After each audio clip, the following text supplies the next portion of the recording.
നമസ്കാരം. കഴിഞ്ഞ കുറച്ച് ദിവസങ്ങളായി കേൾക്കുന്ന ഒന്നാണ് ബംഗ്ലാദേശിൽ വലിയ വിവാദമുണ്ടായിക്കൊണ്ടിരിക്കുന്നു, പ്രശ്നങ്ങളുണ്ടായി, സംഘർഷമുണ്ടായിക്കൊണ്ടിരിക്കുന്നു.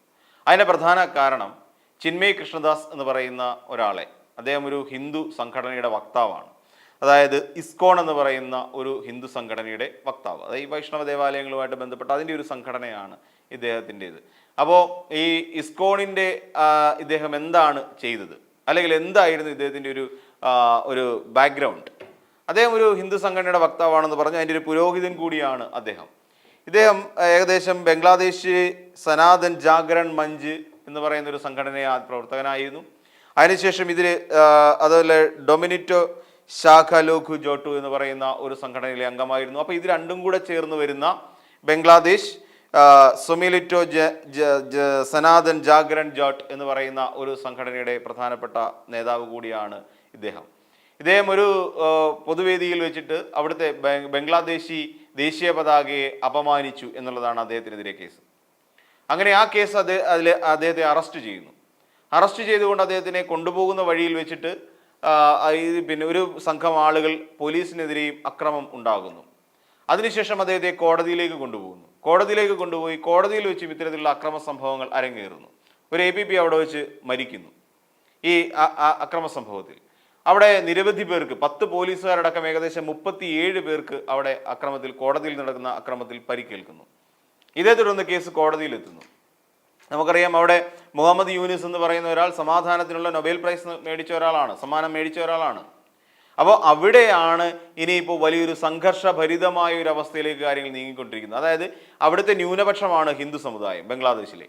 അപ്പോൾ ന്യൂനപക്ഷ സമുദായങ്ങളെ സംരക്ഷിക്കണമെന്ന് ആവശ്യപ്പെട്ടുകൊണ്ട് നമ്മുടെ കേന്ദ്ര ഗവൺമെൻറ് അവരോട് ആവശ്യപ്പെടുകയും ചെയ്തിട്ടുണ്ട്. ഇദ്ദേഹം ശരിക്കും ഈ പറയുന്ന ചിന്മയ് കൃഷ്ണദാസ് എന്ന് പറയുന്ന ആൾ ഒരുപക്ഷെ ഈ അവിടുത്തെ ഷെയ്ഖ് ഹസീനയ്ക്കെതിരായുള്ള സമരങ്ങളിലാണ് ഇദ്ദേഹം കൂടുതൽ ജനസമ്മതി നേടുന്നത്, അല്ലെങ്കിൽ ജനങ്ങൾക്കിടയിലേക്ക് ഒരു പോപ്പുലാരിറ്റി ഉണ്ടാകുന്നത് എന്ന് നമുക്കറിയാം. അപ്പം ഇങ്ങനെ സംഭവങ്ങൾ നടന്നു വന്നുകൊണ്ടിരിക്കുകയാണ്. ഇപ്പോൾ കോടതിയിൽ പുതിയൊരു സംഭവം കൊടുത്തിരിക്കുന്ന ഇസ്കോൺ എന്ന് പറയുന്ന സംഘടന മൗലികവാദ സംഘടനയാണ്. അതായത് മത തീവ്രവാദത്തെ പ്രോത്സാഹിപ്പിക്കുകയും മതത്തിന് വേണ്ടി എന്തും ചെയ്യാൻ, ഒരു രാജ്യത്തിൻ്റെ സമാധാനത്തെ പോലും തകർക്കാൻ ശേഷിയുള്ള, ആക്രമിക്കാൻ ശേഷിയുള്ള തരം ഭീകരവാദ സംഘടനയായി ഈ ഇസ്കോൺ എന്ന് പറയുന്ന സംഘടന മാറിക്കഴിഞ്ഞിരിക്കുന്നു എന്നുള്ള റിപ്പോർട്ടുകൾ അവിടുത്തെ കോടതിയിലേക്ക് നൽകിക്കഴിഞ്ഞിരിക്കുന്നു. അപ്പോൾ ഇതിനെക്കുറിച്ച് പഠിക്കാനും ഈ സംഘടനയെ കൃത്യമായി നിരീക്ഷിക്കാനും ഇവരുടെ പ്രവർത്തനങ്ങളെക്കുറിച്ച് മനസ്സിലാക്കാനും പഠിക്കാനും വേണ്ടിയിട്ട് കോടതി നിർദ്ദേശിക്കുകയും ചെയ്തിട്ടുണ്ട്. അപ്പോൾ അതായത് എവിടെ ഒരു APPയുടെ മരണമുണ്ടാകുന്നു, ഇതിനെ തുടർന്നാണ് ഇസ്കോൺ എന്ന് പറയുന്ന സംഘടന ഒരു ഭീകരവാദ സംഘടന എന്നുള്ള പേരിൽ മാറ്റപ്പെടുന്നത്.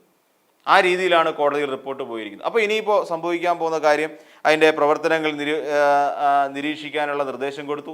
ഇനി ഇതുവരെയുള്ള സംഘടനാ റിപ്പോർട്ടുകൾ, അല്ലെങ്കിൽ ഇതുമായി ബന്ധപ്പെട്ട് ഇതിനെക്കുറിച്ച് പഠിച്ച് റിപ്പോർട്ടുകൾ എത്രയും വേഗം കോടതിയിൽ സമർപ്പിക്കണമെന്നും ബംഗ്ലാദേശ് ഹൈക്കോടതി ഉത്തരവിട്ടിട്ടുണ്ട്. അപ്പം ഇദ്ദേഹത്തിനോട് ചുമത്തിയിരിക്കുന്നത് പറഞ്ഞാൽ രാജ്യദ്രോഹ കുറ്റമാണ്. കാര്യം ദേശീയ പതാകയെ അപമാനിക്കുന്ന രാജ്യദ്രോഹ കുറ്റമാണ്. ആ കുറ്റമാണ് ഇദ്ദേഹത്തിനെതിരെ ചെലുത്തിയിരിക്കുന്നത്. അവിടെ അഡീഷണൽ പബ്ലിക് പ്രോസിക്യൂട്ടർ ആയിരുന്ന സെയ്ഫുൽ ഇസ്ലാം എന്ന് പറയുന്ന ഒരാളാണ് അവിടെ അപകടത്തിൽ കൊല്ലപ്പെടുകയും ചെയ്തത്. അപ്പം ഇതോടുകൂടി സംഭവിക്കുന്ന മറ്റൊരു കാര്യമുണ്ട്. ഇന്ത്യയും ബംഗ്ലാദേശും തമ്മിൽ ഒരു നയതന്ത്ര ബന്ധം സ്ഥാപിച്ചുകൊണ്ടിരിക്കുകയാണ്. അതിവിടെ വിഘാതമായി മാറിയിരിക്കുന്നു. കാര്യം അവിടെ കൊല്ലപ്പെടുന്നത്, അല്ലെങ്കിൽ അവിടെ അക്രമത്തിനിരയാവുന്നത്, അറസ്റ്റ് ചെയ്യപ്പെട്ടത് നമുക്കറിയാവുന്ന പോലെ ഒരു ഹിന്ദു വർഗീയവാദി തന്നെയാണ്, അല്ലെങ്കിൽ ഹിന്ദു തന്നെയാണ് എന്നൊക്കെ പറയാം. അവിടെ ഒരു പുരോഹിതനാണ്, ഹിന്ദു പുരോഹിതൻ. ആ ഒരു സമയത്ത് ഒരു ഹൈന്ദവ ആദർശങ്ങളെ മുറുകെ പിടിക്കുന്ന, സംഘപരിവാർ അജണ്ടയുള്ള ഒരു രാഷ്ട്രീയ കക്ഷി ഭരിക്കുന്ന രാജ്യമായ ഇന്ത്യ, ആ ഇന്ത്യയും ഇവരും തമ്മിലുള്ള ബന്ധത്തിന് ഉലച്ചിൽ തട്ടാൻ ഇനിയും വേറെയൊന്നും വേണ്ട.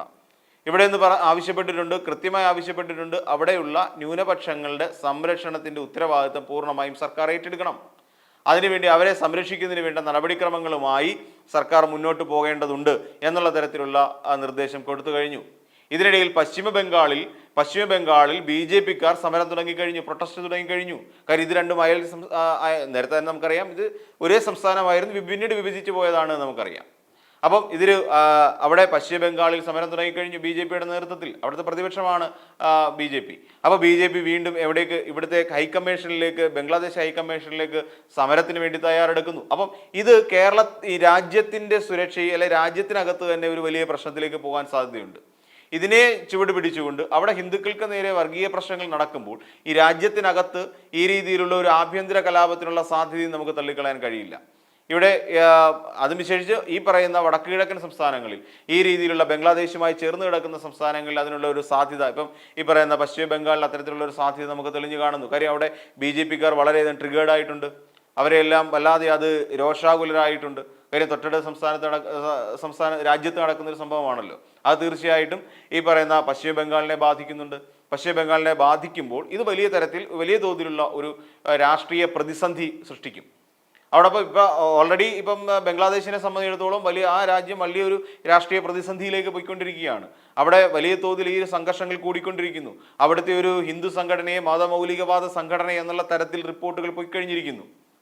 അപ്പോൾ അതിനെക്കുറിച്ച് നിരീക്ഷിക്കാനും അതിൻ്റെ റിപ്പോർട്ടുകൾ ഹാജരാക്കാനും വേണ്ടിയിട്ടുള്ള ശക്തമായ നിർദ്ദേശം അവിടുത്തെ ഒരു ഹൈക്കോടതി നൽകുകയും ചെയ്തു കഴിഞ്ഞു. അപ്പോൾ ഇതോടുകൂടി അവിടെ വലിയൊരു സംഘർഷത്തിനുള്ള ഒരു സാധ്യത വരുന്നു. അതോടൊപ്പം തന്നെ ലോക്നാഥ് ക്ഷേത്രത്തിനെതിരെ ഒരു അക്രമം നടന്നിട്ടുണ്ട്. അതായത് ഫയറിംഗ് ബസാറിലെ ഒരു ലോക്നാഥ് ക്ഷേത്രത്തിനെതിരെ അക്രമം നടന്നിട്ടുണ്ട്. അപ്പോൾ ഇതെല്ലാം നമ്മൾ കാണേണ്ടത് വളരെ വിശാലമായ ഒരു രാഷ്ട്രീയ പരിപ്രേക്ഷ്യത്തിലായിരിക്കണം. മതപരമായ കാര്യങ്ങളിൽ ഒരു ഉലച്ചിൽ അല്ലെങ്കിൽ ഇത്തരത്തിലുള്ള സംഘർഷങ്ങൾ ഉണ്ടാകുമ്പോൾ അത് ഇന്ത്യയുടെയും ബംഗ്ലാദേശിൻ്റെയും നയതന്ത്ര ബന്ധത്തെ വളരെ കാര്യമായ തോതിൽ ബാധിക്കും എന്നതിൻ്റെ കാര്യം ഉറപ്പ് തന്നെയാണ്.